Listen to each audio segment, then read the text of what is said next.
안녕하세요, 건달프입니다. 오늘 뛰러 가는 길에 잠깐 심박 존에 대해서 말씀드릴 것이 있어서 이렇게 카메라를 켰습니다.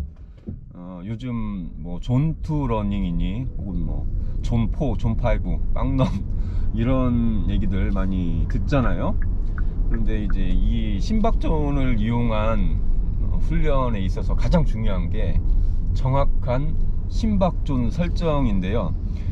이런 심박존 설정이 제대로 되어 있지 않은 상태에서 그 존2 러닝을 한다 혹은 뭐 존5, 존4 러닝을 한다, 이런 게 의미가 있나 그런 생각을 해보게 됐어요. 왜냐하면 우리가 보통 가민이든 뭐 혹은 코로스든 어떤 스마트워치를 사용할 때 일반적으로 그 워치에 보면은 기본적으로 그 심박존 설정이 되어 있잖아요. 기본 세팅 값으로. 그 세팅 값이 어떻게 되어 있냐 하면 보통은 뭐 220에서 나이를 빼 가지고 거기에다가 존별로 예를 들어서 50에서 60, 60에서 70, 70에서 80 이런 식으로 그 정도 운동 강도를 곱해 가지고 그 값을 기본 세팅 값으로 심박존을 나눠 놓는데, 이걸 이용해서 이 설정 값을 그대로 적용해 가지고 그 존을, 심박존을 따져서 다 뛰다 보면은 실제로 나중에 보면은 상당히 안 맞는, 불일치하는 경우가 많이 생기는 걸 확인할 수가 있어요. 저 같은 경우는 제가 가민을 사용하는데, 제가 만약에 그 일반적인 그 심박존 설정 형태로 해서 220에서 제 나이를 빼 가지고 존 1, 2, 3, 4, 5를 나눠 보면은 가장 흔히 얘기하는 존 2가 제 경우에는 102예요. 상단값이 102. 즉 심박수가 102를 넘어가면 저는 존 3로 넘어가는 거거든요. 그 계산값으로는 사실 102는 걸어도 100인데 말도 안 되잖아요.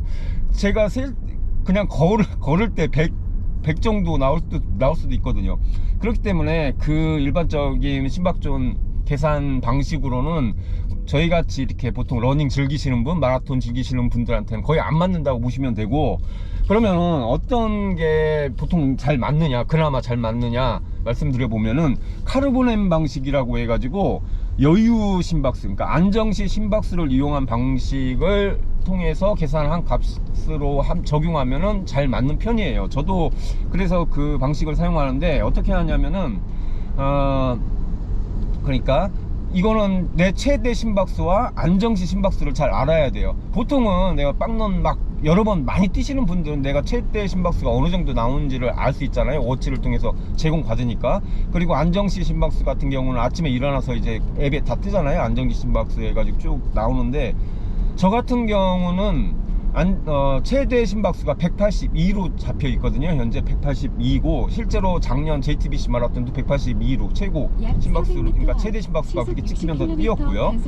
그리고 안정시 심박수는 요즘에 제가 무슨 거의 뭐 스포츠인처럼 엄청 내려가가지고 뭐 40, 거의 진짜 40이에요. 안정시 심박수가 아침에 40, 40, 41, 41 뭐 이렇게 찍히고 있어요. 근데 이제 최근 한 달 동안 28일 동안 평균을 내 보니까 그 앱에도 뜨는데 44로 잡히더라고요. 저 같은 경우는 그렇거든요. 그러니까 제 경우에는 최대 심박수가 180 정도고 안정시 심박수가 44다 라고 해서 계산을 해보면은 이 방식으로 계산했을 때는 존 1 상단부가 한 125 정도 되고, 존 2가 한 140, 그리고 존 3는 153, 존 4는 166, 그 이상이면 존 5거든요.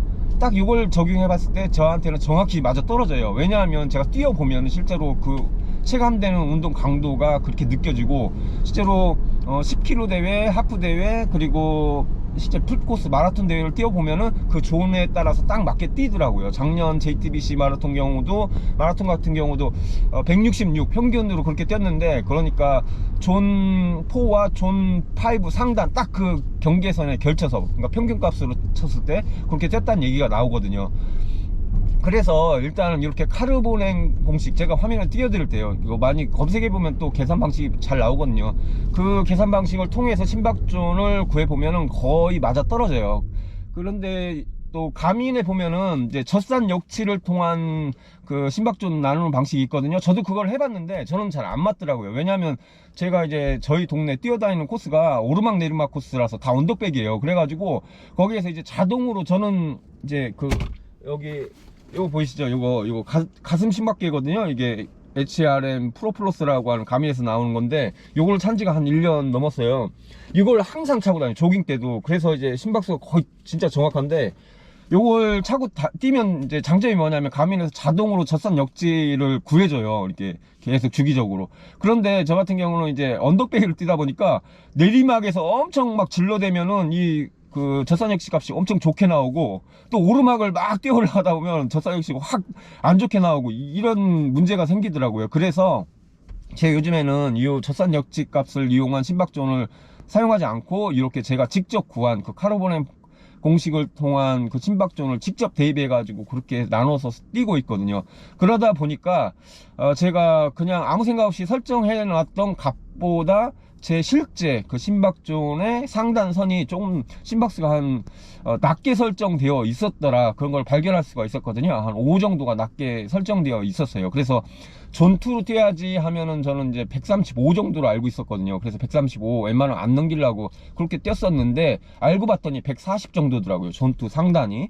그래서 저 같은 경우는 이 그 존 1, 2, 3, 4, 5에 따라서 그 형성되는 심박수와 그리고 거기에 형성되는 유지 페이스가 딱 정해져 있어요. 저는 이제 존 1 상단 같은 경우는 그러니까 125 정도 되겠죠, 심박이.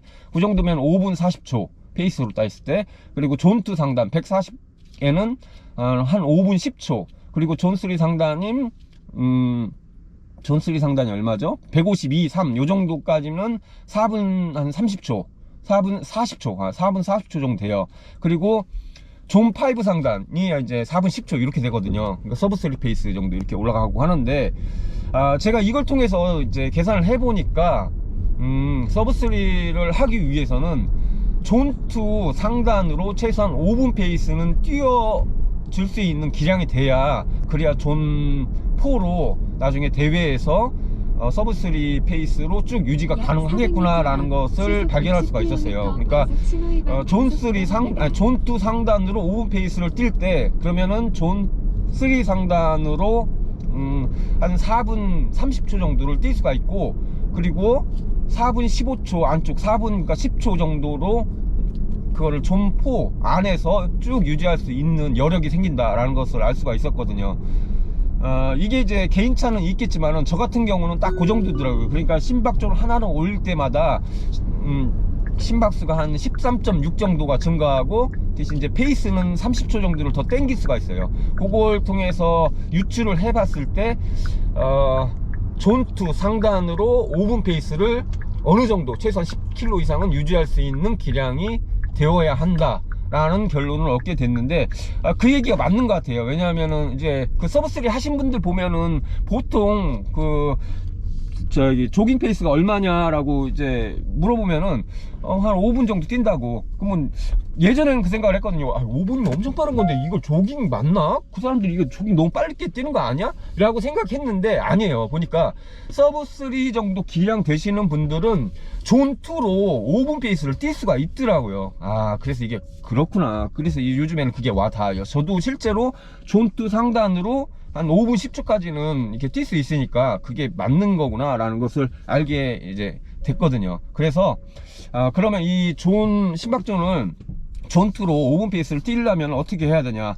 물론 이제 심박이 쭉 내려가게끔 훈련을 해야겠죠. 그러면 그 훈련의 방식이 젖산 역치를 뒤로 최대한 밀어주는 그 방식이 가장 유효하겠고, 또한 스피드 훈련을 통해 가지고 내가 실제로 고심박에서 버텨내는 힘을 키워주고, 그리고 젖산역치 근처에서 또 이렇게 쭉 지구력으로 밀어주는 그 훈련을 같이 병행해 주면은 이제 젖산역치 값이 뒤로 밀리니까 아무래도 조금 더 그 높은 페이스에서 더 낮은 심박으로 유지할 수 있는 여력이 생기겠다, 그런 생각이 들더라고요. 그래서 요즘 주말에 제 이제 그 가을 이제 시즌을 준비하면서 제가 주중에 한번 인터벌을 해주고, 그 다음에 주중에 다시 한번 언덕을 이제 언덕 인터벌 혹은 언덕 롱으로 해서 한 1km 정도를 이렇게 밀어주고, 그렇게 한 2번 해주고, 주말에 나와서 이제 젖산 역지 훈련을 해주고 있거든요. 한 10에서 15km 정도를 저 같은 경우는 그냥 존3 상단 혹은 존4 하단인 그 정도, 그러니까 심박인 150에서 155 요 정도 값으로 해가지고 한 4분 2, 30초 요 정도로 해서 10에서 15km 이렇게 해주고 있어요. 지금 일단은 6월은 이렇게 가고, 이제 7월은 날씨가 많이 바뀌기 때문에 조금 변형을 줘야겠지만, 일단 이렇게 하면서 최대한 젖산 역지 능력을 올려줘야겠다, 그런 생각으로 이렇게 훈련을 진행하고 있습니다. 여러분들도 그 존투 러닝이나 뭐 이런 거 정확히 심박수에 기반한 훈련을 하실 때 일단 심박존 설정을 정확하게 카르보넴 방식으로 딱 설정을 해주시고, 그리고 가능하면은 요 심박계, 요거 가슴 심박계, 팔뚝 심박계 뭐 이런 것도 있는데, 이게 가장 정확하거든요. 가슴 심박계가 이게 좀 비싸긴 해요. 한 20만 원 하는데, 요거 하나 있으면 정말 이거 정확합니다. 물론 이게 뭐 오차가, 이게 뭐 시계가, 이게 오차가 심박수가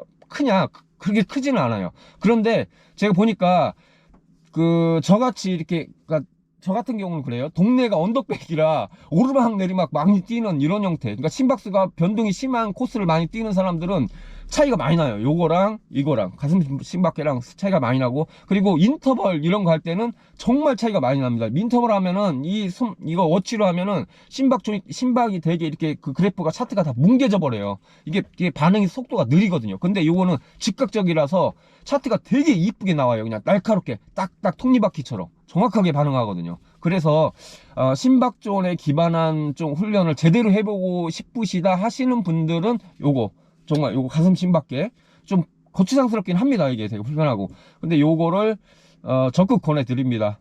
요거 차고 이게 좀 상탈하고 하는 거 싫어하시는 분도 계시지만, 요거 하고 뛰면 좀 있어 보이기도 해요. 그 꼭지 밑에다 이렇게 딱 두르고 뛰면. 그러니까 이거 제가 권해드립니다. 이거 심박존 제대로 한번 그걸로 훈련해보고 싶으신 분들은요. 자, 오늘은 여기까지 심박존에 기반한 훈련, 그리고 카르보넴 방식 공식을 이용한 심박존 설정에 대해서 말씀드려봤습니다. 감사합니다.